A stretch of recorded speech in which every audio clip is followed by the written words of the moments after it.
남은 수명에 따라 투표권을 행사하는 게 합리적이란 취지의 발언으로 노인 폄하 논란이 불거진 더불어민주당 김은경 혁신위원장이 나흘 만에 공식 사과했습니다.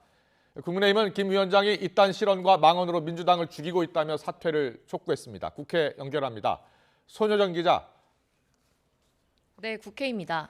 김은경 혁신위원장 결국 나흘 만에 자신의 발언에 대해 직접 공식 사과한 거죠?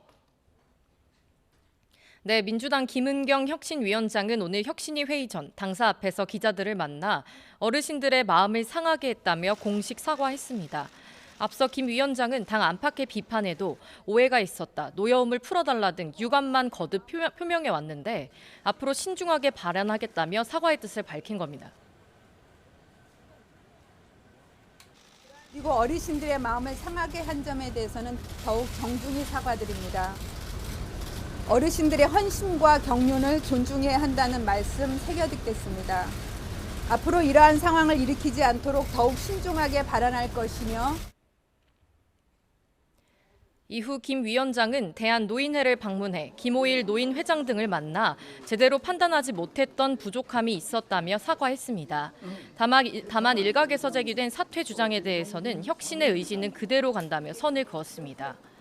반면 국민의힘은 김 위원장이 혁신은커녕 민주당을 오히려 죽이고 있다며 위원장 사퇴를 거듭 촉구했습니다. 금융감독원 부원장 시절 윤석열 대통령 밑에서 임기를 마치는 게 치욕스럽다는 김 위원장의 또 다른 발언을 문제 삼으며 염치 없고 위선적인 막말이라고 꼬집었습니다. 김은경 민주당 혁신위원장의 사퇴가 불가피해 보입니다. 김 위원장이 혁신을 통해 민주당을 살리기는커녕 이딴 실언과 망언으로 민주당을 오히려 죽이고 있기 때문입니다. 윤재욱 원내대표는 이후 경로당을 방문해 폭염 관련 대책을 점검했는데 김은경 위원장 논란을 겨냥한 행보라는 해석이 나옵니다. 네, 이번엔 LH 부실 아파트 사태 논란으로 넘어가 보겠습니다. 여야가 각각 전 정부, 현 정부를 탓하면서 책임 공방 벌이고 있죠?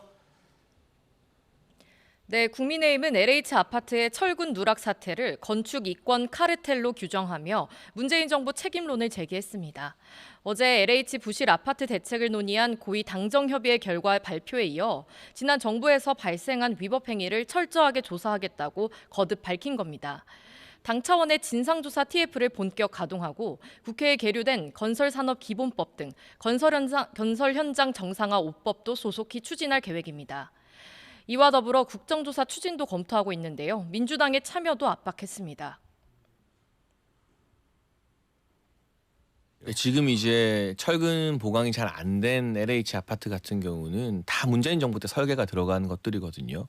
정쟁성 이슈가 아니라 민생 이슈이고 의식주의 주와 관련된 것이기 때문에 그런데 왜 뭐만 하면 국정조사하자는 민주당이 유독 이 LH의 부실공사에 대해서는 국정조사를 반대하는 것일까? 더불어민주당도 철저한 진상조사에는 공감하며 부실 시공 처벌 강화와 건설 감리업체의 안전 책임 강화 법안들을 국회에서 함께 처리하자고 제안했습니다. 다만 여당이 문제 해결보단 책임을 전 정부로 돌리고 남 탓에만 열중해선 안 된다고 꼬집었습니다. 국민 안전과 직결된 중대 사안입니다. 여야가 따로 있을 수 없습니다. 남 탓을 할 문제는 더욱 아닙니다. 불법 행위와 부정 행위가 있었는지 감사와 수사가 진행돼야 합니다. 또 입법 보완에 앞서 행정부가 관리, 감독 등 할 일을 제대로 했는지 따져봐야 한다며 상임위 차원의 현안 질의 등을 준비하겠다는 방침입니다. 지금까지 국회에서 전해드렸습니다.